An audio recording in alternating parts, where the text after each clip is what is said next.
সাবেক প্রধানমন্ত্রী শেখ হাসিনা নিয়ে হাজারো রকম নেতিবাচক বক্তব্যের ঝড় এখন বাংলাদেশের টেকনাফ থেকে তেঁতুলিয়াতে বইছে।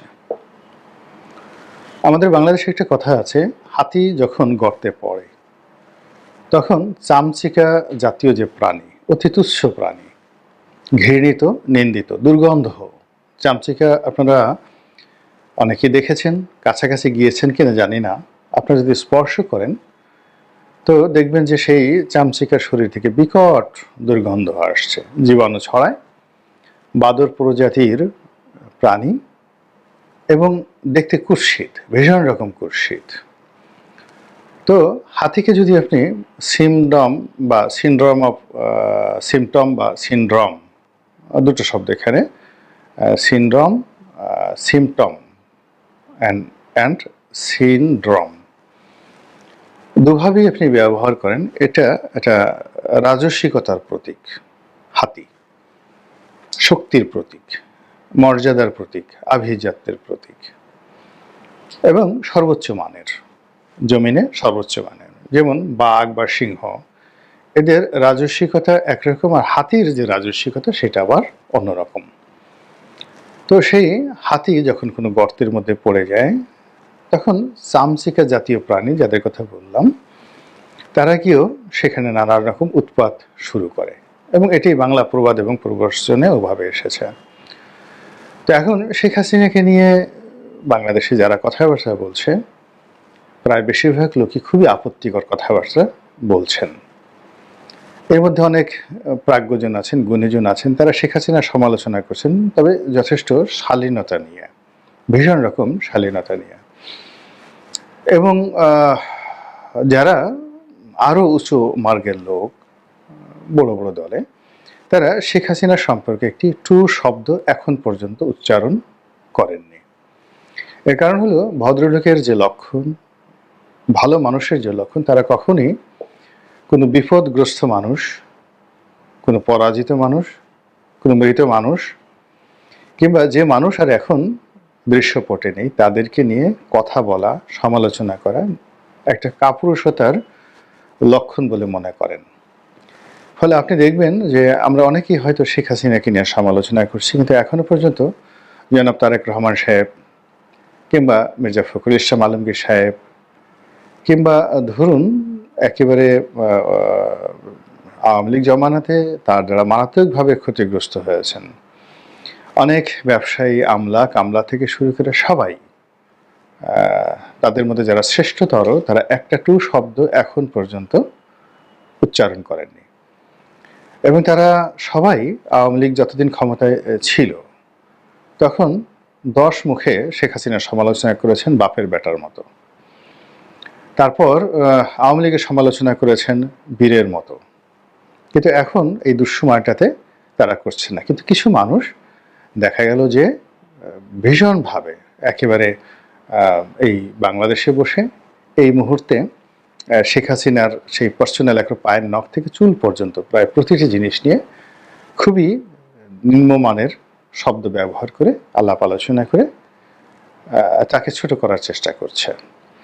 এবং এই সকল কথাবার্তার মধ্যে একটি কথা খুব বেশি ইন্টেলেকচুয়ালি অনেকে বলার চেষ্টা করছেন, সেটা হলো শেখ হাসিনা সাইকোপ্যাথ। এখানে প্যাথোলজি এবং সাইকোলজি এই দুটো জিনিস একত্র করা হয়েছে। আপনি যদি মানসিকভাবে বিকলাঙ্গ হন, খ্যাপাটে হন, পাগলাটে হন এবং অসুস্থ চিন্তা চেতনা, দুষ্ট বুদ্ধি, মানে কোনো ভালো জিনিসই আপনার মধ্যে আসে না, একেবারে রীতিমতো বদ্ধ উন্মাদ।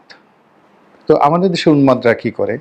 যেখানে মল ত্যাগ করে সেখানে খায়, যেখানে মল ত্যাগ করে সেটার উপর ঘুমিয়ে পড়ে। এইরকম বদ্ধ উন্মাদ প্রকৃতির কোনো মানুষ যদি শারীরিকভাবে তার উন্মাদনার কারণে বিকলাঙ্গ হয়ে পড়ে, প্যাথোলজিক্যালি বিকলাঙ্গ হয়ে পড়ে, আপনি দেখবেন পাগল যারা হয়, পাগলের পায়খানা আপনারা দেখেছেন কিনা, আমরা ছোটোকালে দেখেছি, আমাদের গ্রামে অনেক পাগল হতো। তো আমরা সে পাগল দেখতাম এবং দেখতে যেতাম অনেক দূরে, শিকল দিয়ে তাদেরকে বেঁধে রাখা হতো এবং তারা যে মলমূত্র ত্যাগ করতো এটা সাধারণ মানুষের মতো নয়। এই যে পাগলামির কারণে তাদের যে শরীরের বিবর্তন ঘটেছে, এই বিবর্তনটাকে একত্র করে মানসিক পাগলামি এবং শারীরিক পাগলামি, এটিকে বলা হয় সাইকোপ্যাথ। এখন যখন সাইকোপ্যাথ হয় কোনো মানুষ, তখন তার কাপড় চোপড় ঠিক থাকে না, সে উলঙ্গ হয়ে যায়, সে যাকে ইচ্ছা তাকে কামড় দেয়, খামচি দেয়, থুথু দেয়, ময়লা খায়, আবর্জনা খায়, স্যান্ডেল মারে, মানে একেবারে বদ্ধ উন্মাদ। তো সেটা বলা হচ্ছে শেখ হাসিনা সাইকোপ্যাথ। তো এই কথাটা আপনি কি বলবেন? যারা বলছে তাদেরকে আপনি কি জবাব দিবেন? শেখ হাসিনা কি কাপড় চোপড় পরেন না?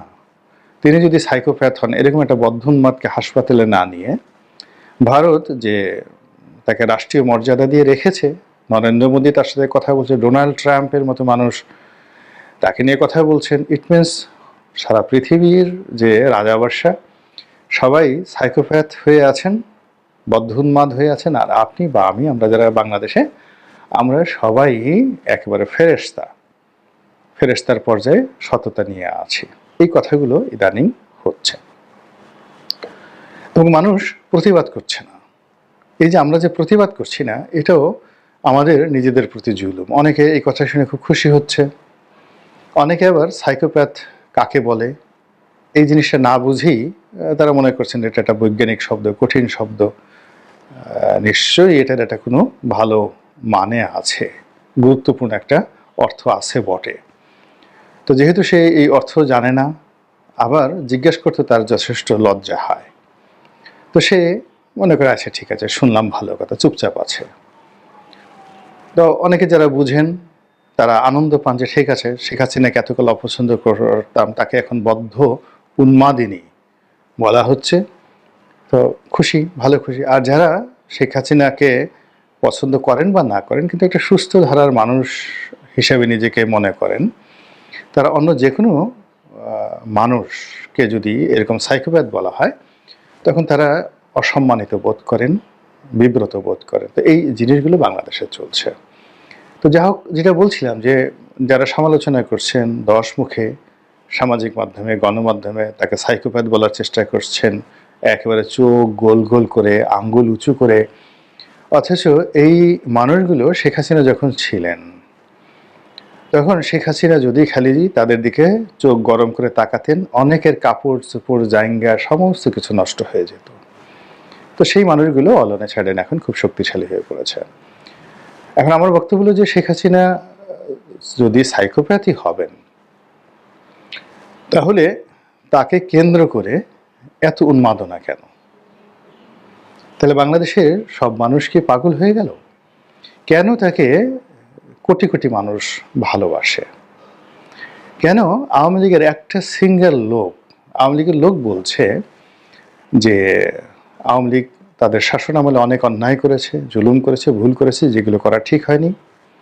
দুই নম্বরে আওয়ামী লীগের অনেক দায়িত্ববান লোক বলার চেষ্টা করছে যে এই দলের মধ্যে একটা অলিগার্স শ্রেণী তৈরি হয়েছে, যারা শেখ হাসিনাকে বিভ্রান্ত করেছেন, নিজেরা দুর্নীতি করেছেন, সম্পদের পাহাড় তারা গড়ে তুলেছেন এবং শেখ হাসিনাকে একা ফেলে যে যার মতো চম্পট মেরেছেন দেশের বাইরে গিয়ে।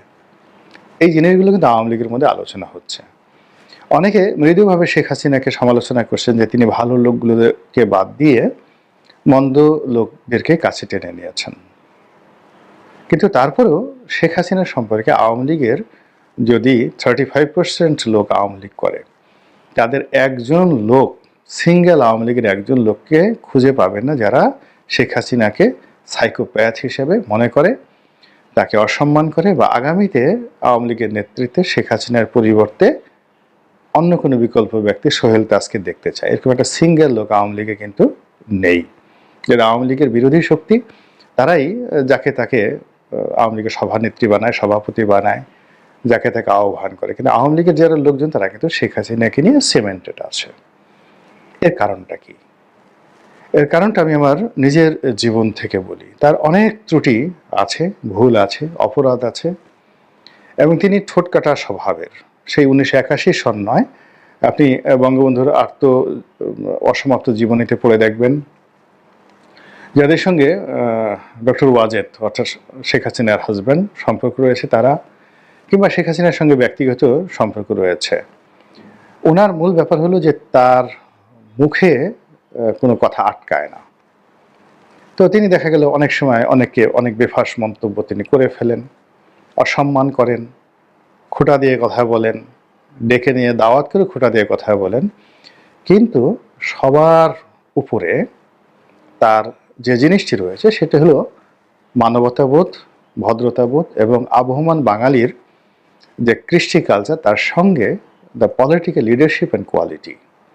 এবং এখানে শেখ হাসিনার সমপর্যায়ের বাংলাদেশে এখন জীবিত অবস্থায় কেউ নেই। দুটো উদাহরণ দিই। প্রথম হলো যে মানে আপনাদের অনেকেরই মনে আছে যে দুইজন মানুষ তাদেরকে খুব তুচ্ছ তাচ্ছিল্য করে শেখ হাসিনা দুটো কথা বলেছিলেন। একটা হলো যে এক সময় আমাদের প্রয়াত ব্যারিস্টার রফিকুল হক, খুব নামকরা, তো ব্যারিস্টার রফিকুল হক তিনি এই তত্ত্বাবধায়ক সরকারের প্রধান হবেন শেখ হাসিনার জামানাতে, এইরকম বিভিন্ন আলাপ আলোচনা যখন হচ্ছিল তখন তিনি একসময় বলে ফেলছিলেন যে ঠিক আছে, জনগণ যদি চায় আমি হব। তখন তাকে ঠাট্টা করে বলছিলেন যে মুই কার খালুরে, মানে তাকে কেউ জিজ্ঞাসা করে না, নো ওয়ান আস্কস হিম, আমি কে জিজ্ঞাসা করে না। কিন্তু তিনি নিজেই বলেন যে আমি কার খালু, একটু বলে দাও তো। মানে খুবই একটা তাচ্ছিল্যমূলক কথা তাকে বলেছিলেন এবং তিনি সেটা শুনে খুব কষ্ট পেয়েছিলেন। তারপর দ্বিতীয়ত হলো ডাক্তার AQM বদরুদ্দোজা চৌধুরী, সাবেক রাষ্ট্রপতি, তাকে নিয়েও তিনি একটা কটূক্তি করেছিলেন যে আমাদের বধূ কাকা, আপনাদের অনেকের হয়তো মনে আছে আমাদের বধূ কাকা, এটি নিয়ে সেই সাবেক রাষ্ট্রপতি একটা বিবৃতি দিয়েছিলেন। কিন্তু এত কিছুর পরেও আবার এই মানুষদের সঙ্গে তার যে ব্যক্তিগত সম্পর্ক তিনি গড়ে তুলেছেন এবং সেটা তিনি যখন তাদেরকে ডাকতেন আর নিমন্ত্রণ জানাতেন, সেটি তিনি দেখতেন যে তার আমন্ত্রিত মেহমানরা কোনো রকম ভনিতা না করে কিসের যেন আকর্ষণে তার কাছে চলে যায়। ব্যারিস্টার রফিকুল হক আমাকে নিজে বলেছেন যে দেখুন যে আমি তো দুই দলের সঙ্গে আমার সম্পর্ক, আওয়ামী লীগের সঙ্গেও আমার ভালো সম্পর্ক ছিল, আমাকে তুমি তুমি করে বলতেন। আমরা একবার বেড়াতে গিয়েছিলাম, আমি আমার স্ত্রী ব্যারিস্টার রফিকুল হক, আমরা একটা লং ড্রাইভে গিয়েছিলাম, সেই ওনার যে বিভিন্ন কর্মকাণ্ড গাজীপুরে রয়েছে, তো সারাদিন আমরা একসঙ্গে ছিলাম। তো ওই সময়টা আমাদের মধ্যে বিভিন্ন রকম কথাবার্তা হয়েছে। এই রাজনৈতিক কথাবার্তার মধ্যে তিনি বললেন যে দেখো খালেদা জিয়ার সঙ্গে আমার সম্পর্ক আছে, তো আমি তাদের অনুষ্ঠানে যাই, তো আমি এলাম গেলাম, এটা উনি কখনো তাকিয়েও দেখেন না। তো অনেকে আমাকে জোর করে ওনার সামনে নিয়ে যান, নিয়ে যাওয়ার পরে আমি সালাম দিতে বাধ্য হই, আমি তাকে সালাম দিলাম, উনি হয়তো সালাম নিলেন বা নিলেন না, উনি বসে থাকলেন, তো আমি কখন চলে আসলাম গেলাম এটা উনি খেয়ালও করেন না। তার আন্তরিকতার অভাব নাই, কিন্তু এটা তার একটা কালচার। কিন্তু শেখ হাসিনা দেখা যাচ্ছে আমাকে গালাগালি করতেছে বা আমার সম্পর্কে বাজে কথা বলছে, কিন্তু যেই মুহূর্তে আমি তার কাছে যাই বা তার কোনো অনুষ্ঠানে যাই, তিনি যেখানেই বসা থাকেন না কেন চেয়ার থেকে দৌড়ে আসেন, এসে আমার হাতটা ধরেন, তারপর আমাকে বসান, নিজের হাতে তিনি বেড়ে খাওয়ান। তো খাওয়ার পরে এরপরে আমি যখন চলে আসবো তখন আবার আমাকে এগিয়ে দেন হাজার হাজার মানুষের মধ্যে। তো এখন ফলে কি হচ্ছে যে তার অনেক ব্যবহার আমি খুব বিরক্ত, কিন্তু আমি তো তাকে ভুলতে পারছি না, আমি তাকে অ্যাভয়েড করতে পারছি না। ব্যারিস্টার রফিকুল হকের কথা, আমার নিজের কথা বলি। ধরুন আমি তার দ্বারা 2014 সনের পরে মারাত্মকভাবে ক্ষতিগ্রস্ত হয়েছি এবং তিনি সালমান এফ রহমান সাহেবের পক্ষ অবলম্বন করে তারপর তিনি যাকে বলা হয় আমাকে যেভাবে জেলে পাঠিয়েছেন, আমার সারাটা জীবন তার প্রতি ক্রোধান্বিত থাকা দরকার। কিন্তু দেখা গেল যে বিভিন্ন সময়টিতে তিনি আমার খোঁজখবর রেখেছেন যেন আমার কোনো অসুবিধা না হয়। এমনকি 2018 সনের যে নির্বাচন হলো, সেই নির্বাচনে তো আমি প্রায় যাকে বলা হয় মারাই যাচ্ছিলাম। ছাত্রলীগ, আওয়ামী লীগ, স্থানীয় গুন্ডা পান্ডারা এমনভাবে আমাকে আক্রমণ করেছে যে আই হ্যাড নো ওয়ে। এরপরে আমি তার খুব কাছের একজন জেনারেল, তাকে ঘটনাটা জানালাম এবং তিনি যখন শেখ হাসিনাকে বললেন, প্রধানমন্ত্রীকে বললেন, তখন প্রধানমন্ত্রী বললেন যে ঠিক আছে, ওকে প্রোটেকশন দাও। এবং সেই প্রোটেকশন দিয়ে তিনি সেই দেখা গেল যে আমাকে সেই পুলিশ প্রোটেকশনের সেখান থেকে আমি নির্বাচনের পরে নিরাপদে ঢাকা আসলাম, এবং যদি সেই পুলিশ প্রোটেকশন উনি না দিতেন, না বোঝার চেষ্টা করি যে আমি তার দল ছেড়ে চলে গেছি বিএনপিতে,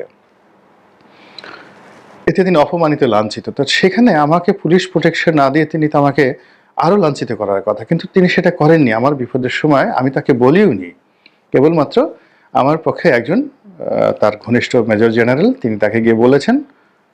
তো তিনি বলছেন যে ওকে, ডু ইট, এবং তারেক সিদ্দিকী সাহেবকে বলেছেন যে ঠিক আছে, এটা করো। এই গেল এক। 2 নম্বর হলো যে যখন আমি মনোনয়ন পেলাম, তো মনোনয়ন পাওয়ার পরেও, তার আগে ওনার সাথে আমার ওইরকম কোনো ঘনিষ্ঠতা ছিল না। উনি আমার বায়োডাটাটা দেখেছেন, পড়েছেন। তো আমি যখন ওনার কাছে মনোনয়নপত্র আনতে গেলাম, তো তিনি বললেন যে দেখো, তোমার বায়োডাটা দেখেছি, তোমার বায়োডাটা মনোযোগ সহকারে পড়েছে, এবং আমার কাছে মনে হয়েছে যে ইউ আর এ চ্যালেঞ্জিং বয়। তো তোমাকে একটা চ্যালেঞ্জ দিলাম, ওখানে ক্ষমা জাহাঙ্গীর আছে, তোমাকে প্রতি পদে পদে তোমাকে সর্বনাশ করার চেষ্টা করবে। ওখানকার আওয়ামী লীগের যে সংগঠনের অনেক জটিলতা আছে, তোমাকে দাঁড়াতে দেবে না। কিন্তু যেহেতু তোমার বায়োডাটাটা আমি দেখেছি, আমি জানি যে এই সকল পরিস্থিতি তুমি মোকাবেলা করতে পারে, যাও, গো অ্যান্ড উইন। বিশ্বাস করেন, আমার এই জীবনে আমাকে নিয়ে মূল্যায়ন, এভাবে মূল্যায়ন আমার জীবনে দ্বিতীয় কোনো ব্যক্তি করতে পারেনি, জাস্ট উইদিন 1 or 2 মিনিট। এই হলো অবস্থা। তো এরপরে যখন আমি আবার নির্বাচন হয়ে গেল, তো নির্বাচন হওয়ার পরে যখন বঙ্গভবনে গেলাম, তো বঙ্গভবনে যাওয়ার পর শপথ গ্রহণ অনুষ্ঠান হচ্ছে দূর থেকে। কাজী জাফরুল্লাহ, যে আওয়ামী লীগের প্রেসিডেন্ট মেম্বার, উনি আমাদের দূর সম্পর্কের আত্মীয়। তো ওনার স্ত্রী নীলুফার জাফরুল্লাহ, উনিও সংসদ সদস্য হয়েছিলেন ভাঙা থেকে। তো দূর থেকে তিনি দৌড়ে আসছেন, এসে আমার হাত ধরলেন যে দেবর, তোমার সঙ্গে আমার কখনো পরিচয় হয়নি, আমি জানি তুমি আমাদের আত্মীয়, তো তোমাকে দেখার খুব শখ, ভীষণ রকম শখ ছিল। তা আমি ভাবি কেন কেন বলে যে যখন নির্বাচন চলছিল ওই ইলেকশনের সময়, অর্থাৎ 2008 সনের ডিসেম্বর মাসে, তখন সাবেক প্রধানমন্ত্রী শেখ হাসিনা এই কাজী জাফরুল্লাহর যে মা, তাকে দেখতে গিয়েছিলেন ধানমন্ডির বাসাতে, যেমুন্নেছা। তো এই তার যে কাজী জাফরুল্লাহ সাহেবের যে নানা বাড়ি, সেটা হলো আমার নির্বাচনী এলাকার 10 মিনাতে তালুকদার বাড়ি, খুব নামকরা বাড়ি। তো সেখানে গিয়ে তিনি ওই কাজী জাফরুল্লাহ সাহেব দাঁড়ানো, তার স্ত্রী দাঁড়ানো, তো সেখানে ওখানে তিনি সেই কাজী জাফরুল্লাহ সাহেবের যে আম্মা, তাকে বলছেন যে চাচি, তো চাচি না, তো তাকে মামা ডাকেন, তো মামার হলো মা, তো মামার মা হলো দাদি বা নানি এরকম। তো তাকে ওই সম্বোধন করে শেখ হাসিনা বলছেন যে ওখানে রনিকে মনোনয়ন দিছি, ও অনেক মেধাবী, ভালো লেখাপড়া জানে, দেশের বাইরে দেশে পড়াশোনা করেছে, এবং খুব ভালো ছেলে, ওর জন্য একটু দোয়া করবেন, ওর জন্য দোয়া করবেন, ও যেন পাশ করে আসতে পারে। আর ও যদি পাশ করে, তাহলে আপনার যে বাবার বাড়ি, তার আশেপাশের সকল রাস্তা আমি রনিকে দিয়ে আপনার করে দেব। এখন এই যে কথা শেখ হাসিনা বললেন, এই কথা শুনে নীলুফার জাফরুল্লাহ বললেন যে তুমি পাশ করো বা না করো, কে বা না, একজন সভানেত্রী, আওয়ামী লীগের একজন সভানেত্রী, তার একজন এমপি প্রার্থীর জন্য আর একজন বয়স্ক মহিলার কাছে এইভাবে দোয়া চাচ্ছেন। আমিও এমপি প্রার্থী ছিলাম তখন ভাঙাতে, মানে নীলুফার জাফরুল্লাহ। তো তোমাকে আমার খুব হিংসে হচ্ছিল, তোমাকে আমার দেখার খুব শখ ছিল, তোমার হাতটা ধরার আমার খুব ইচ্ছা ছিল। এসে তিনি বয়স্ক মানুষ নীলুফার জাফরুল্লাহ জাস্ট আমার হাতটা ধরলেন। তো এই দিস সর্ট অফ বিহেভিয়ার, আমি অন্ততপক্ষে 1000 এরকম ভালো ব্যবহারের কথা বলতে পারবো। তো এরকম লক্ষ লক্ষ মানুষের দান করা, লক্ষ লক্ষ মানুষের সঙ্গে তারা অ্যাটাচমেন্ট, তার বাসায় গণভবনে গিয়েছে, চা খায়নি, বিস্কুট খায়নি, এরকম কোনো লোক নেই। এবং তিনি তার দলের এই যে নেতাকর্মী সারা বাংলাদেশের বিভিন্ন ওসিলাতে তিনি সারা বছর সেখানে শামিয়ানা টানিয়ে রাখতেন, এবং উপলক্ষ হলেই 3000-4000 লোকের দাওয়াত করে সেখানে খাওয়াতেন, তাদের সঙ্গে ভাব বিনিময় করতেন। ফলে এই যে বিশাল শ্রেণীর লোকের সঙ্গে তার যে অ্যাটাচমেন্ট, তার যে বন্ধুত্ব, তার যে আকুতি, এটা সাধারণ মানুষ কিন্তু ভুলতে পারছে না। ফলে আপনি যত বেশি সাইকোপ্যাথ বলবেন, বদ্ধ উন্মাদিনী বলবেন, তত বেশি এই যে তার সঙ্গে আপনি গিয়ে দেখুন তো, যে তার একটা ট্রাস্ট আছে, ফাউন্ডেশন আছে। এই ফাউন্ডেশন থেকে কত লাখ ছেলে মেয়েকে নিয়মিত যাকে বলা হয় উপহার দেয়া হয়। আপনি এটা খোঁজ নিয়ে দেখেন তো তার কতজন পালিত পুত্র রয়েছে এবং পালিত কন্যা রয়েছে, এবং সমাজের এমন এমন স্তর থেকে তিনি তাদেরকে তুলে এনেছেন। ওখানে ওই সমস্ত পরিবারের ছেলে মেয়েদেরকে আপনি তাদের দিকে তাকাবেনই না। এই যে ফুলবাড়িতে অগ্নিকাণ্ড ঘটনা ঘটলো, সেখানে যারা অগ্নিকাণ্ডের শিকার হলেন, সেখান থেকে তিনি দুটো মেয়েকে নিজের কন্যা হিসেবে নিলেন, এবং শেষ দিন পর্যন্ত তিনি প্রতি বছর কয়েকবার তাদেরকে গণভবনে দাওয়াত করে খাওয়াতেন, নিজের মেয়ের মতো করে জামাইকে আদর করতেন, মেয়েকে খাওয়াতেন। ওই যে একবার একটা পূর্ণিমা ধর্ষিত হয়েছিল, মনে আছে আপনাদের? সিরাজগঞ্জের একটা মেয়ে পূর্ণিমা। তো সেই পূর্ণিমা এবং পূর্ণিমার পরিবারের সাথে একটু কথা বলে দেখেন তো যে শেখ হাসিনার যে অবদান সেই পরিবারের প্রতি, এইরকম অবদান বাংলাদেশের কোনো রাজনীতিবিদদের আছে কিনা? কোনো রাজনীতিবিদের স্বাধীনতার পরে এখন পর্যন্ত, এমনকি বঙ্গবন্ধুরও ওইরকম অবদান নেই।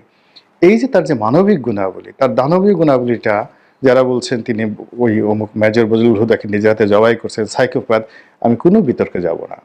কিন্তু মানবিক শেখ হাসিনার যে জায়গাগুলো তিনি তৈরি করেছেন 1981 সন থেকে আজ অবধি, প্রায় 45 বছর ধরে, তো এই যে 45 বছরের তার যে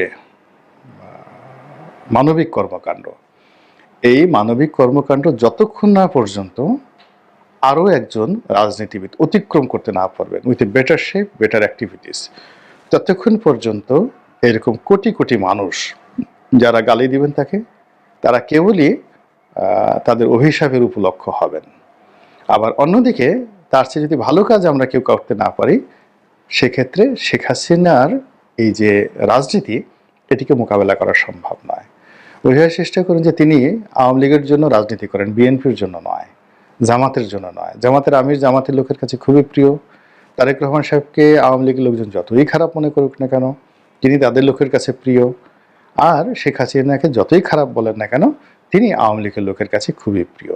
তো অ্যাজ এ হোল এখানে রাজনীতিতে আপনার পকেটে হাত দিতে হবে, নিজের ঘরের খাবার খাওয়াতে হবে, এবং মানুষ চিন্তা করবে যে আমি বেগম খালেদা জিয়ার বাসায় গিয়ে কয়দিন খেয়েছি, তিনি কয়দিন আমাকে হাতে করে খাইয়েছেন, তারেক রহমান সাহেব কয়দিন তার বাসায় দাওয়াত করে খাইয়েছেন, বা তারেক রহমান সাহেবের ওয়াইফ কয়দিন সেই তার অভ্যাগত অতিথিদেরকে নিজের হাতে রান্না করে খাইয়েছেন। যেটা আওয়ামী লীগের তোফায়েল আহমেদের ওয়াইফ থেকে শুরু করে, সেই নাসিম সাহেবের ওয়াইফ থেকে শুরু করে, শেখ হাসিনা থেকে শুরু করে, প্রত্যেকটা লোকের মধ্যে এই ফ্যামিলি ফেলোশিপ রয়েছে। আপনি যে কোনো আওয়ামী লীগ নেতার বাসায় যাবেন, বিএনপির হন, আওয়ামী লীগ হন, স্ত্রী পুত্র সন্তান সবাই মিলে আপনাকে সেবা করবে। তো কাজেই এই যে একটা ফেলোশিপ, এই ফেলোশিপকে আপনি কিভাবে মোকাবেলা করবেন? মিলিটারি কমান্ড দেওয়া হবে না, ক্ষুদ্র ঋণ দেওয়া হবে না, বা মিষ্টি মিষ্টি কথা বলে কাজ হবে না। মাল ছাড়তে হবে, ভালো ব্যবহার করতে হবে, বুকে জড়িয়ে ধরতে হবে, খাওয়াতে হবে মানুষকে, যেটি আমাদের এই রাজনীতির একটা কালচারে পরিণত হয়েছে। চেয়ারম্যান বলেন, মেম্বার বলেন, এমপি বলেন, যারা এই কাজটা যত বেশি করতে পারে ততই মানুষ তাদেরকে ভালোবাসতে থাকে। আমরা অনেকে খারাপ জানি, যেমন আপনি বদিকে, আব্দুর রহমান বদিকে আমরা বাইরের লোক খারাপ জানি, টেকনাফে গিয়ে দেখেন সে কতটা জনপ্রিয়। এর কারণ হলো এই মানুষের সঙ্গে তার অ্যাটাচমেন্ট রয়েছে, সে মানুষের জন্য করে। তা আপনি কোনো সময় মানুষের জন্য কিছু করবেন না, খালি বড় বড় কথা বলবেন, ন্যায় নীতি কথা বলবেন, ওই লোকজন বাগে পেলে চড়াইয়ে 32টা দাঁত আপনাকে খুলে ফেলবে। যারা তাদের জন্য খাওয়ায় পড়ায়, তাদেরকে তারা ভালোবাসে, সে দস্যু বনহুর হোক কিংবা দস্যু পাঞ্জা হোক, ডাকাতি করুক, ডাজ নট ম্যাটার, কিন্তু তাদেরকে খাওয়ায় লোকজন, তাদের সাথেই থাকে।